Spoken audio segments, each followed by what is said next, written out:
Hello my lovely family, welcome back to Sujata's planet. आशा करती हूँ आप सभी स्वस्थ होंगे, मस्त होंगे और खुश होंगे।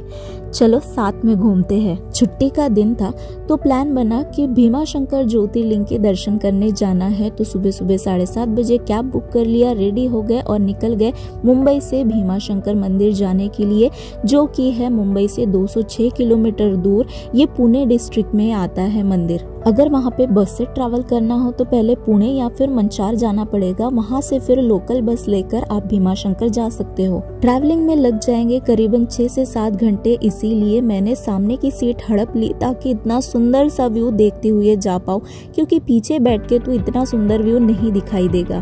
11 साढ़े 11 बजे ट्रैवल करते करते भूख लग चुकी थी, इसीलिए एक स्नैक शॉप पे रुक गए ताकि नाश्ता कर पाए। नाश्ते में यहाँ पे बहुत कुछ था, पर पता नहीं मुझे क्या सूझी कि मैंने पोहा ऑर्डर कर लिया, जो कि सुबह बना हुआ था और एकदम ठंडा था। क्वांटिटी तो बहुत अच्छी थी, लेकिन ठंडा होने की वजह से मज़ा नहीं आ रहा था, इसीलिए जो गरम गरम ब्रेड पकोड़ा बन रहा था मैंने वो भी ऑर्डर कर लिया।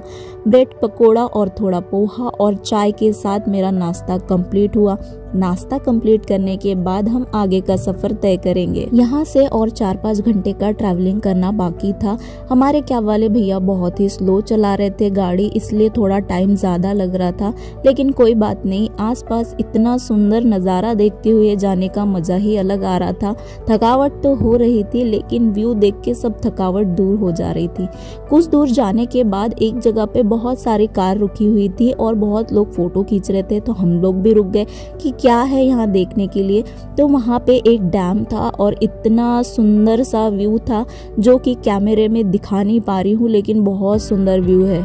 तो हम लोग भी थोड़ी देर वहाँ रुक गए टाइम स्पेंड करने के लिए और बहुत सारे फोटोज और वीडियोज लिए।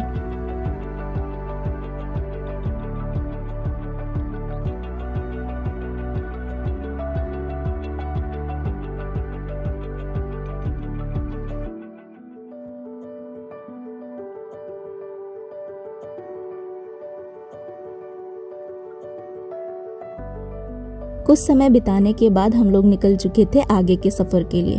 फिर 4-5 घंटे बाद हम लोग पहुंचे हैं भीमा शंकर। यहाँ पे कार पार्किंग के लिए जो कि वन विभाग लेता है, ऐसे वो बोलते हैं, चार्जेस लेते हैं। 3 किलोमीटर पहले ही आपको कार अपनी पार्क करनी होती है पार्किंग में। वहाँ से लोकल गाड़ी में आपको बैठ के जाना पड़ेगा मंदिर के पास में, जो कि 1 किलोमीटर पहले ही वो आपको छोड़ देंगे। 20 रुपये टिकट है पर पर्सन। फिर 1 किलोमीटर आपको अंदर और पैदल चल के जाना है। मंदिर का ये एंट्री गेट है, यहाँ से 700-800 मीटर और अंदर चल के जाना है। यहाँ पे बहुत सारी फूलों की दुकान, प्रसाद के दुकान मिल जाते हैं, तो हम लोगों ने भी फूल प्रसाद ले लिया। मंदिर सुबह 4:30 बजे खुल जाता है, रात को 10 बजे तक के खुला रहता है। सुबह दर्शन करने का जो स्लॉट है वो 5 बजे से 2:30 बजे तक के रहता है और शाम को 4 बजे से 10 बजे तक के रहता है। सुबह सुबह भीड़ कम रहती है, शनिवार और रविवार को भीड़ बहुत ज़्यादा रहती है। फूल वगैरह लेके हम आगे बढ़ने लगे तो गलत रास्ते पे आ गए थे। पता चला कि वहाँ पे VIP दर्शन के लिए जाने की जगह है, जहाँ से 500 रुपये पर पर्सन फीस है। फिर साइड में ही रेलिंग लगी हुई थी, हम लोग वहाँ आ गए। 2 लाइनें लगती है वहाँ पे फ्री दर्शन के लिए। 4 से 5 घंटे लग जाते हैं दर्शन के लिए। वैसे तो यहाँ कभी भी आ सकते हो, लेकिन सितंबर से फरवरी तक के जो समय है वो बहुत अच्छा है।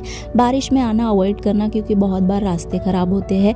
यहाँ पे बोर्ड पे लिखा हुआ है कि अगर कोई VIP दर्शन के नाम पे पैसे मांग रहा है तो मत देना करके। लेकिन मंदिर के पास जब हम लोग पहुंचे तो VIP दर्शन की लाइन अलग लगी हुई थी। वो कैसे लगे मुझे समझ नहीं आया कि इनको पास कहाँ से मिला।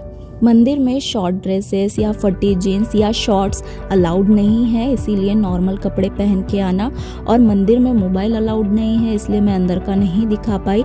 लेकिन मंदिर में गर्भगृह तक के जाने देते हैं और ज्योतिर्लिंग को छूने भी देते हैं। बहुत टाइम नहीं मिलता, लेकिन दर्शन सभी कर सकते हैं। मंदिर से बाहर निकलते ही शिवलिंग भी है, आप वहाँ दर्शन कर सकते हो। और बाहर निकलते ही आपको मंदिर का जो दर्शन मिलेंगे वो तो आप देख ही सकते हो। इतना कोहरा, अभी 6 बज रहे थे लेकिन कोहरा हो चुका था और इतना सुंदर लग रहा था देखने में, जो मैं शब्दों में बयान नहीं कर सकती। चलो इस मंदिर की कहानी बताती हूँ। भीम नाम का एक राक्षस था जो कि कुंभकर्ण का पुत्र था। ब्रह्मा जी से उसने वरदान प्राप्त किया। वरदान प्राप्त करते ही देवताओं और ऋषियों को वो परेशान करने लगा। देवताओं ने परेशान होकर भोलेनाथ से प्रार्थना की और उनसे मदद मांगी। तब भोलेनाथ प्रकट हुए और भीम का वध किया। तभी से भोलेनाथ यहाँ पे ज्योतिर्लिंग के स्वरूप में निवास करते हैं। इसीलिए कहा जाता है इस जगह का नाम भीमा शंकर है। दर्शन करते करते शाम हो चुकी थी, करीबन 6 साढ़े 6 बज रहे थे। भूख भी बहुत लग चुकी थी, तो वही मंदिर परिसर में एक भैया स्वीट कॉर्न बेच रहे थे, उनसे स्वीट कॉर्न लिया और थोड़ी पेट पूजा कर ली। फिर वहाँ पे देखा एक बहुत ही सुंदर सा व्यू। ये एकदम ऐसा लग रहा था कोई फिल्म सेट है। लेकिन नीचे देखा जैसे ही वहाँ पे इतने सारे बॉटल्स फेंके हुए थे। मेरी आप सभी से विनती है कि आप अगर मंदिर परिसर में या कहीं भी जाते हो तो बॉटल ऐसे फेंका ना करो। मंदिर के पास में भी बहुत लोग बस पानी पी के बॉटल इधर जहां भी मन कर रहा था वहां फेंक रहे थे।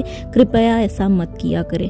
फिर वहां से लोकल गाड़ी लेके हम लोग पार्किंग तक पहुंचे। यहाँ पे भी इतना कोहरा हो चुका था, हमारी गाड़ी भी बंद पड़ चुकी थी। फिर थोड़ा देर वेट करने के बाद गाड़ी भैया ने कैसे तब भी स्टार्ट की और फिर हम आगे के सफर के लिए निकलेंगे, क्योंकि यहाँ से मुंबई जाने के लिए अभी और 6-7 घंटा लगेगा और कोहरे की वजह से अच्छे से दिखाई भी नहीं देता है। तो फिर सब गाड़ियां एक के पीछे एक को फॉलो करते हुए निकल पड़ी। आज का व्लॉग कैसा लगा मुझे कमेंट करके जरूर बताना। एक लाइक भी कर देना, आपका कुछ जाएगा नहीं लेकिन मुझे प्रेरणा मिलेगी।